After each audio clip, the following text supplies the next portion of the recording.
Have you ever been madly in love with someone, but one day they just stop talking to you? Isn't it the most horrible feeling in the world? Anna was my everything. We'd been dating for a few weeks, and one day she just disappeared. But the thing is, it's not the first time that happened. Heather, Gina, and Paige had all done the same thing to me. I was beginning to think that I just had terrible luck with girls. So I guess you could say I was in a really bad place. I tried to recover by being a complete couch potato. I just sit on my couch all day, eating Doritos and drinking soda. Before I continue, please don't forget to like this video and subscribe to the page. If you don't, you'll become a couch potato like me. Anyway, one night I was in the middle of binge watching my favorite series when an advertisement popped up suddenly. It said, "Do you want to add some spice to your dating life? Consider dating an inmate. Our service connects lonely people with inmates across the country. It's different, but exciting. Sign up now." At first, I thought that this was a joke. Then, I thought that the women I'd meet could not possibly be worse than the women who dated then ghosted me, so I thought I'd give it a try. I had nothing to lose anyway. I got off my couch and grabbed my laptop. I went to the website, then signed up. I had to pay about $15, then I was taken to a page with hundreds of mugshots. The women weren't bad looking at all. I closed my eyes and moved my mouse around for a few seconds. When I opened my eyes, the cursor had landed on Elizabeth. She had red hair, brown eyes, and smooth skin. She looked surprisingly calm for someone who was told to pose for a mugshot. I clicked on her picture and it took me to her profile. There I read about her interests, likes, and dislikes. She seemed like a cool person, so I hit that send a message button. I wrote, "Hi Elizabeth, my name is Michael. I see that we have many similar interests. I hope that we can be friends." After that, I left the page open and went back to watch TV. Somehow, I fell asleep, and when I opened my eyes, it was already the next day. I had my weekly shower, because hygiene really wasn't a priority during my heartbreak, and I made something for breakfast. I felt like I was forgetting to do something important, and then I had a light bulb moment. Aha, the website. I wonder if Elizabeth wrote back, I thought. I ran to my computer and ended up spilling some coffee on the floor. I opened the page and clicked Messages and saw that she had replied. It read, "Michael is such an amazing name. Isn't it the name of an angel? Of course we can be friends. I'm allowed to use the internet in the computer room here for 1 hour a day. I will be looking forward to your messages." I was flattered.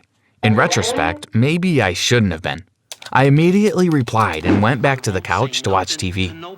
We sent daily messages to each other and continued getting to know each other really well.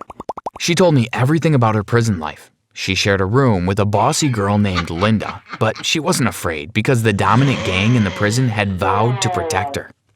I became fascinated with prison life, so I began watching lots of prison shows and documentaries so that I could fully understand what she was going through. After a while, Elizabeth started asking me to send her money so that she could buy things in the commissary. She explained that since she was sent to prison, her family did not want to have anything to do with her. So they stopped communicating with her, and when there was not enough food at the prison, she'd go hungry. I didn't have much money, but I sent whatever I could. It didn't bother me much because I was really beginning to fall in love with her. Still, no matter how often I asked, Elizabeth would never tell me why she was sent to prison. One evening, in the middle of the last season of Orange is the New Black, my cell phone started ringing. It was from a hidden number, but I answered anyway. "Hello?" I said. "Michael, it's me, Elizabeth. Don't ask me how I got your number. I borrowed a phone from another inmate, so I only have 2 minutes. I just wanted to hear your voice," she said. "Wow, thanks for calling me. I think you have a beautiful voice," I replied. "I was thinking, we're allowed to have visitors sometimes. Do you want to come see me one day? I really want to see you and take our relationship to the next level," she said. "You mean you want to be my girlfriend?" I asked. "Yes, Michael, that's what I mean," she said, and then the line went blank. I sent her a message right after saying that I'd love to be her boyfriend and that I'd come see her as soon as I could. There was one problem with that though. Elizabeth's prison wasn't nearby. She lived across the country. I would have to buy a plane ticket and pay for a hotel room. I checked my bank account balance and had just enough to pay for a one-way ticket and a cheap hotel room for a few nights. I booked the flight and was on my way by the end of the week. When I got to my old, cheap, dusty hotel room, I began planning my visit to Elizabeth. It was going to be a surprise as I hadn't told her I'd left my state. I pretended to be at home as usual. I called the prison to find out the visiting days and hours.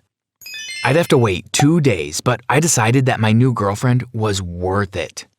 When the day finally arrived, I took a taxi to the prison. I made one stop to buy a dozen roses. My heart raced all the way there. When I got to the prison, they searched me, then let me into the visitor's room. I sat with my roses looking like a lost puppy dog.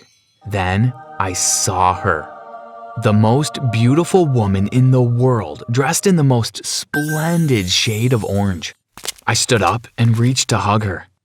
"Elizabeth, my love," I said. "Michael, my angel, you came. I wasn't expecting you. Are these for me?" she said while grabbing the roses. "Hey, no hugging allowed," shouted the police officer. We sat down calmly and began talking. Seeing her in person was a totally different experience. It was exhilarating. We spoke until the visiting hour was up. Parting felt horrible, and I was sad that I wouldn't be able to see her until the next week. "I will miss you, Michael," she said. "We'll see each other very soon. We'll be together forever. Trust me," I said, not fully understanding what I meant. I decided that I wanted to meet my girlfriend's family so that I could learn more about her. I wanted to know why they had given up on her and why she had been sent to prison. Although she rarely ever spoke about her family, she had told me a lot about her younger brother, Roger. She cared a lot about him and was heartbroken when he stopped talking to her. He was a vet and he actually worked close to my hotel. It wasn't hard to find him. I showed up at his office and told his secretary that I had an emergency. When I met Roger and told him about my relationship with Elizabeth, he stared at me, shocked. "I think you should stay away from my sister." "Why? She's amazing," I replied. "She's in jail for setting fire to her ex-boyfriend's house. She can be really mean when she doesn't get what she wants," he said. "Don't you believe that everyone deserves a second chance? She really misses you. You're her favorite brother, and she's told me so many good things about you," I said, then walked away. I was all Elizabeth had. I had to find a way to be with her more often. After brainstorming for the entire night, I decided that I'd dress up as a woman, commit a crime, and get sent to the same prison.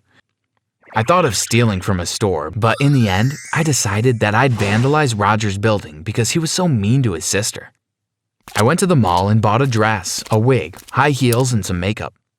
I went back to my hotel room and shaved off all my facial hair so that my face would be baby soft. I put on the dress, added some tissue for boobs, and then did my makeup. Finally, I put on the wig and the shoes. I was beautiful.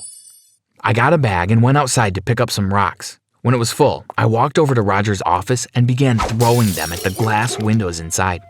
All the animals started making noise and everyone inside was startled.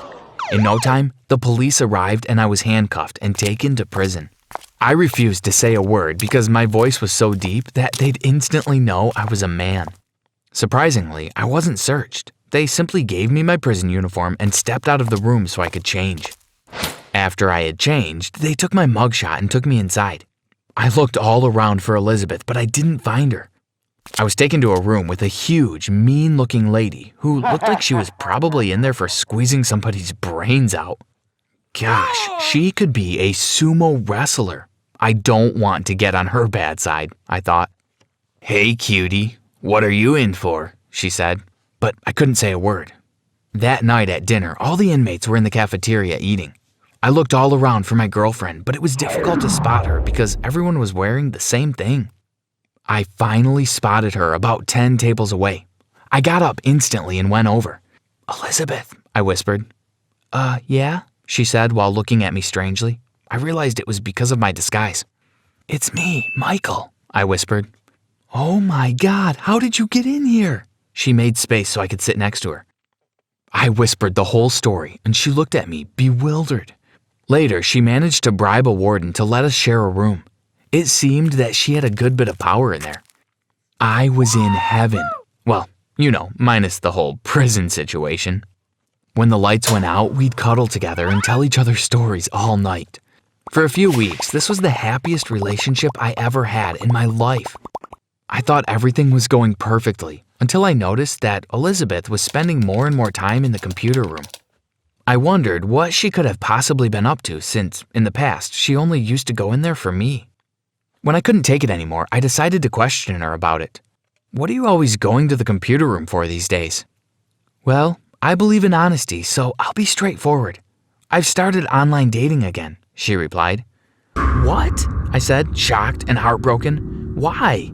"Well, since you're in prison with me, I have no one to send me money. Do you think I'm just supposed to starve? I like the hugs and cuddles and stuff, but you're pretty useless to me right now," she replied. I was so angry that I went straight to the middle of the prison and screamed, "I'm not really a woman. My name is Michael, and I only came here to be with my love, Elizabeth, but now she's cheating on me."